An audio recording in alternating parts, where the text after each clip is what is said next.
Presenting the Konica Hexar RF. In the world of M-mount rangefinders, everyone talks about Leica.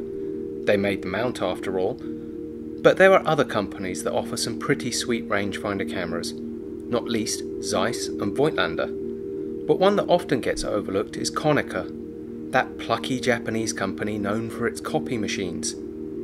So here it is, the Konica RF, a compact, M-mount, fully capable rangefinder from Japan that is ready to take on all contenders. Ho ho ho, Merry Christmas from your jolly Uncle JCH. As you can see, I'm overloaded with wonderful things for Christmas, and I would love nothing more than to climb down your chimney and dump my bulging sack. You want a camera? You can hit the website down below, japancamera-hunter.com, and if you want to look as good as jolly Uncle JCH, then you can always grab some apparel by hitting the link as well. Thank you to one and all. Have a Merry Christmas and be cool to one another. Back in the halcyon days of the late 1990s, I was wearing baggy jeans, had hair, and dreamed of an M6. Meanwhile, in Japan, some rather clever people at Konica had been busy making a camera to rival, if not beat, the venerable Leica M6. It had sat at the top since 1984, and Konica wanted in on the action. So, in 1999, they released the Hexar RF. But, as with so many other great cameras of this generation, their timing was simply awful. The Hexar RF was only on the market for a measly 4 years before being withdrawn without notice. Shortly after this, Konica and Minolta merged, but that's a whole other story. So what makes the Konica Hexar so good? Well, let's take a look, shall we? When this camera was released, Konica declined to call it an M-mount camera, even though it was, and they were at liberty to do so as the patent had expired. Instead, they decided to call this the Konica Bayonet KM mount, and then steadfastly refused to answer any questions about the mount or the camera for its entire lifetime. But for all intents and purposes, it is an M mount, which means you can use the absolutely huge library of M lenses on the Konica. But Konica didn't stop there. They added their own range of lenses, which was no small undertaking. Like this one, Konica's take on the Summicron. One of the best things about the Konica Hexar RF is its viewfinder. The viewfinder is nice and bright with clearly legible frame lines that look oddly familiar. I wonder why. Oh yeah, that's because they're exactly the same as the ones in the Leica.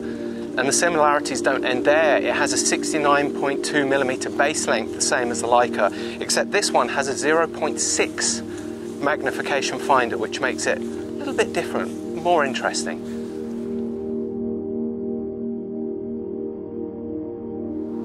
This makes the finder excellent for us goggles wearers, and makes it really easy to focus with wide-angle lenses.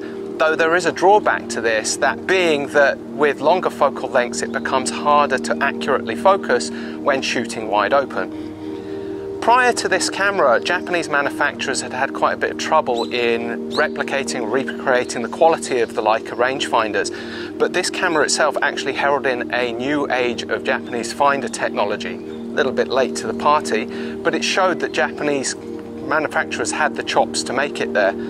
I think that this camera, the finder, is the perfect balance and makes it a wonderful finder to use. The camera is an interesting mix of new and old tech. I mean, it has the traditional fully manual controls, but it also has auto exposure, so you can switch that on and let the camera do the heavy lifting. One thing that this camera does have that no other rangefinder camera has is the auto exposure lock, which is a really big deal. Auto exposure memory, basically. No other rangefinder camera has that, which is weird because it's pretty much standard on SLR cameras. Makes this camera a bit special. It's also got a fantastic titanium top and bottom plates, so it has all of this tech. It has a 4,000th of a second shutter speed. It has auto advance and rewind. It has motorized drives, yet it is the same size and weight, about the same size and weight as a Leica M6, making it a very pocketable and easy to use camera. One of the really great things about this camera is how easy it is to load. It has this fantastic swing door, and it goes in just like that, making it an absolute doddle compared to the Leica.